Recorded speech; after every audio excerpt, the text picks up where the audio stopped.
What is going on, guys, and welcome back to another video. In this one, we are going to be discussing an incredibly important topic, and that is when a man gets soft. Now, when I say this, you might immediately think of something sexual, and ultimately, if that's the case, I have another YouTube video for you to go and watch. It's my video on how to desexualize your brain.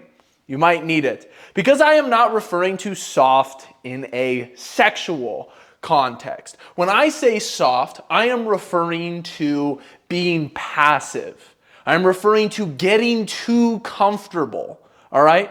And although comfort is not inherently evil, it's not inherently wrong, life as a man is a constant tightrope walk between you trying to rest, just like God said. He said, rest is a part of life.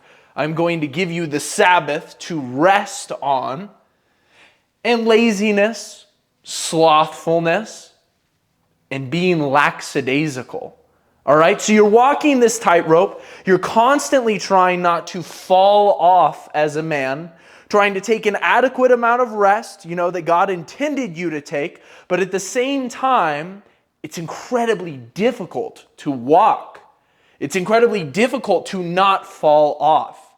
You might have heard the phrase, idle hands are the devil's playground. And my goodness, there is a lot of truth in that statement. If you are a man that struggles with lust, you probably know exactly what I'm talking about. Today, we are going to be talking about King David, all right, from the Bible. A man after God's own heart. Someone who is chosen by God to rule his people. Someone who built the temple of God. And yet, he was a man. A man after God's own heart, but nevertheless, still merely a man. And he also walked this tightrope just like you. He is no different. So let's talk about the time that he fell off the tightrope, all right?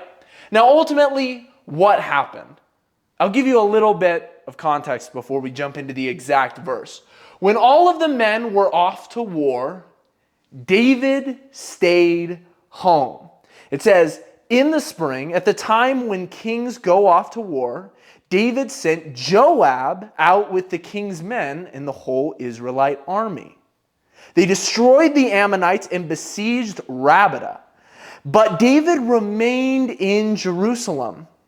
One evening, David got up from his bed and walked around the roof of the palace. From the roof, he saw a woman bathing.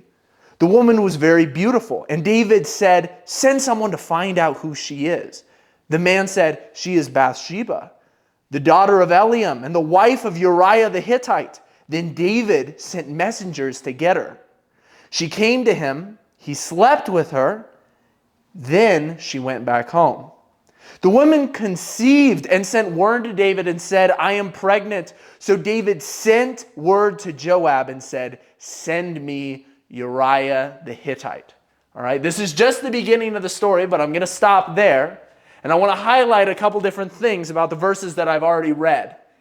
David got up in the evening. Late in the day, he rolled out of bed.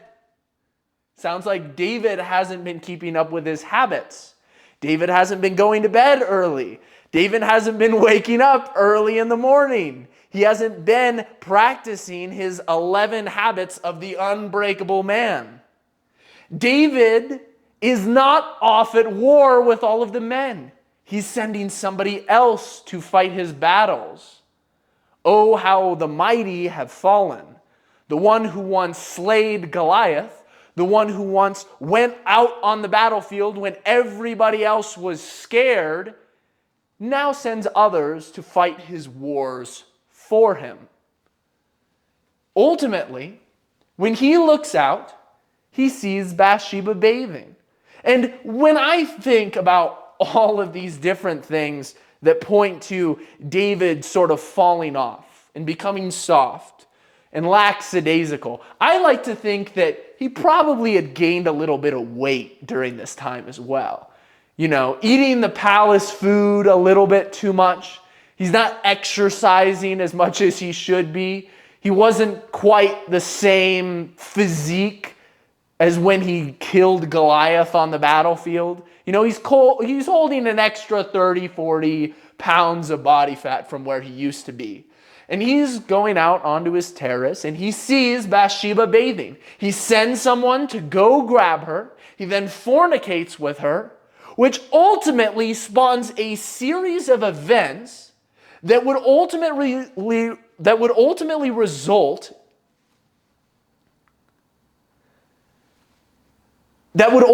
result in the deaths of tens of thousands of people and the death of many of his sons, and almost the destruction of his entire lineage, almost the crumbling of his entire bloodline. And he tries to cover up his mistakes.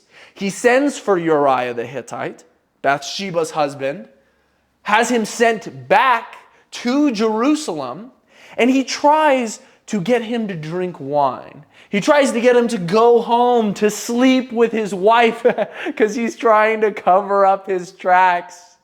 He's saying, please go sleep with her because if she gives birth and her husband hasn't slept with her in a long time, something's going to be up. Somebody's going to know what happened.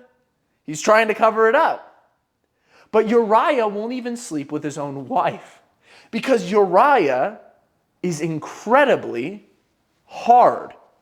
He basically says, hey, all of my friends, all of the warriors are out. They are sleeping on the ground in campsites right now, getting ready to fight battles on behalf of King David.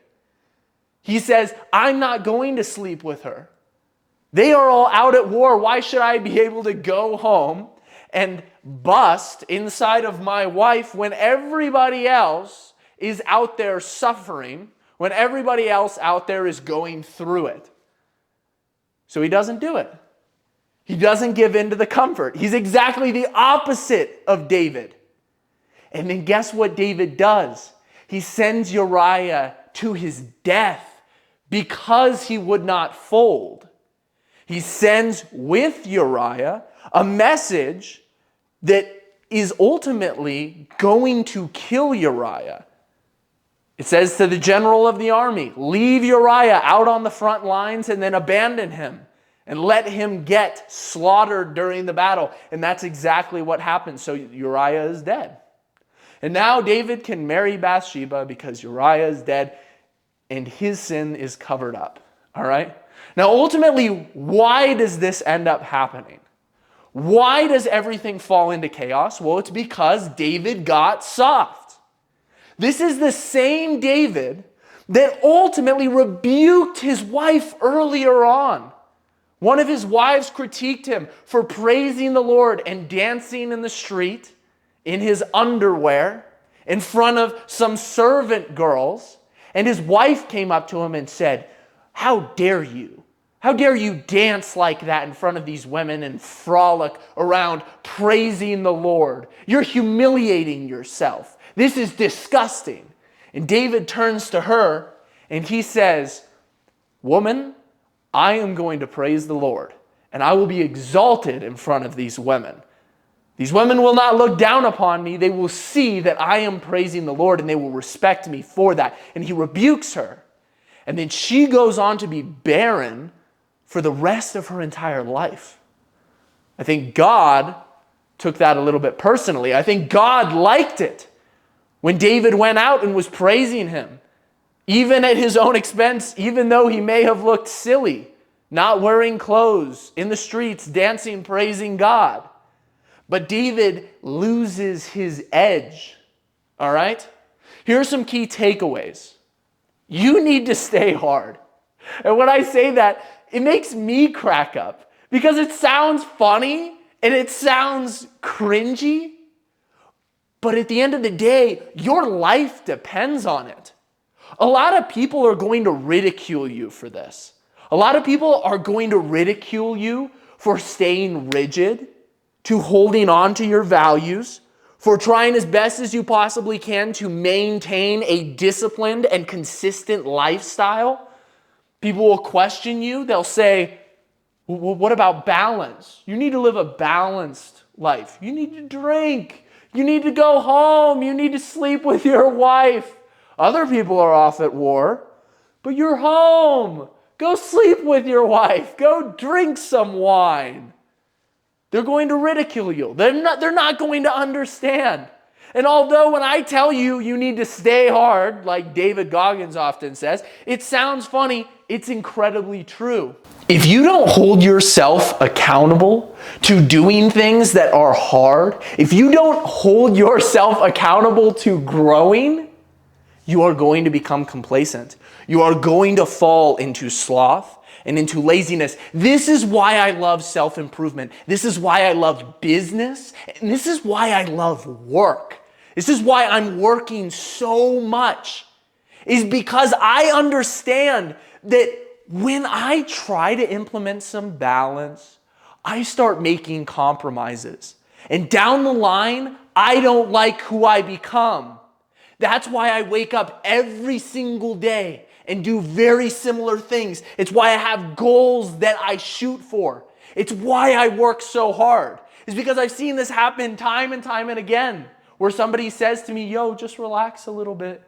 And I'm like, yeah, maybe you're all right. Take one step that direction, one step that direction. And before you know it, there's other people out there fighting your wars for you. Now, one thing you have to understand is that women are one of the main ways that men become soft. I've said this in other videos. Feminine energy can bless a man greatly, but it can also destroy a man.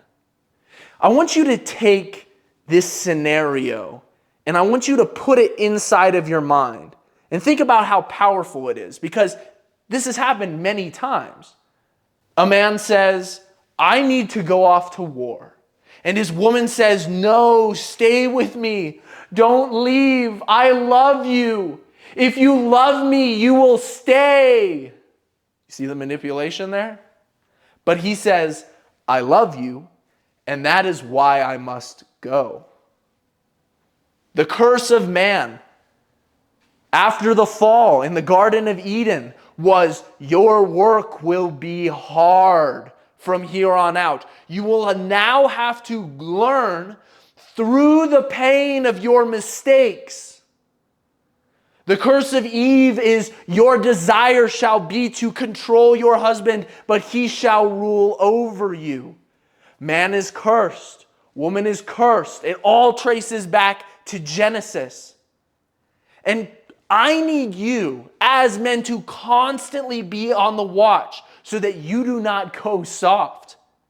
Learn from David so that your experiences will be less painful, so that you will be allowed to gain wisdom without so much of the pain, without your son rebelling against you, without your son eventually sleeping with your wives, without your son trying to take your kingdom from you, without you eventually having to send an army to kill your son, to risk the crumbling of an entire kingdom, you must make sure that you do not go soft.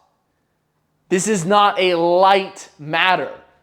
This is not a matter that is easily done. It is a battle that we fight absolutely every single day. It is serious. It is extreme. What I want you to understand is that being weak, scientifically proven, is 5 times more deadly when compared to being strong than being a smoker. I'm going to say that again, and I want you guys to really let that sink in. Being weak in comparison to being strong as a man is 5 times more deadly than being a smoker. somebody that smokes regularly. We live in a society where we rebuke people that smoke, like openly. We're like, are you still smoking? Are you still smoking? They're like, yes. You're like, shame, you gotta quit. You gotta get off that habit. But in society, when a man is weak, we're like, oh, he was just made that way, you know. Girls can bench more than him. Girls can throw him around. But he's just weak, you know. He's a weaker dude. You know, his genetics made him that way. Sure, he doesn't work out. Sure, he doesn't take care of his nutrition. Sure, he doesn't watch his diet. But he was made that way. He's fine. It's not that big of a deal. Weak men are what makes society fall. I know it sounds extreme, but this is the reality of the situation. Not only your life, but the lives of others.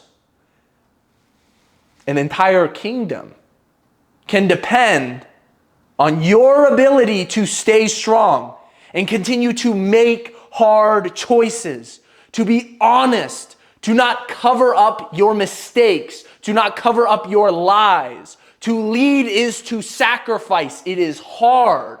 There are decisions that need to be made. There are battles that need to be fought. It is up to you to continue to stay hard. If you guys watch this video all the way to the end, make sure that you drop a thumbs up down below. So I know that you are somebody that doesn't have the attention span of a goldfish, and you can actually pay attention to stuff, which is great.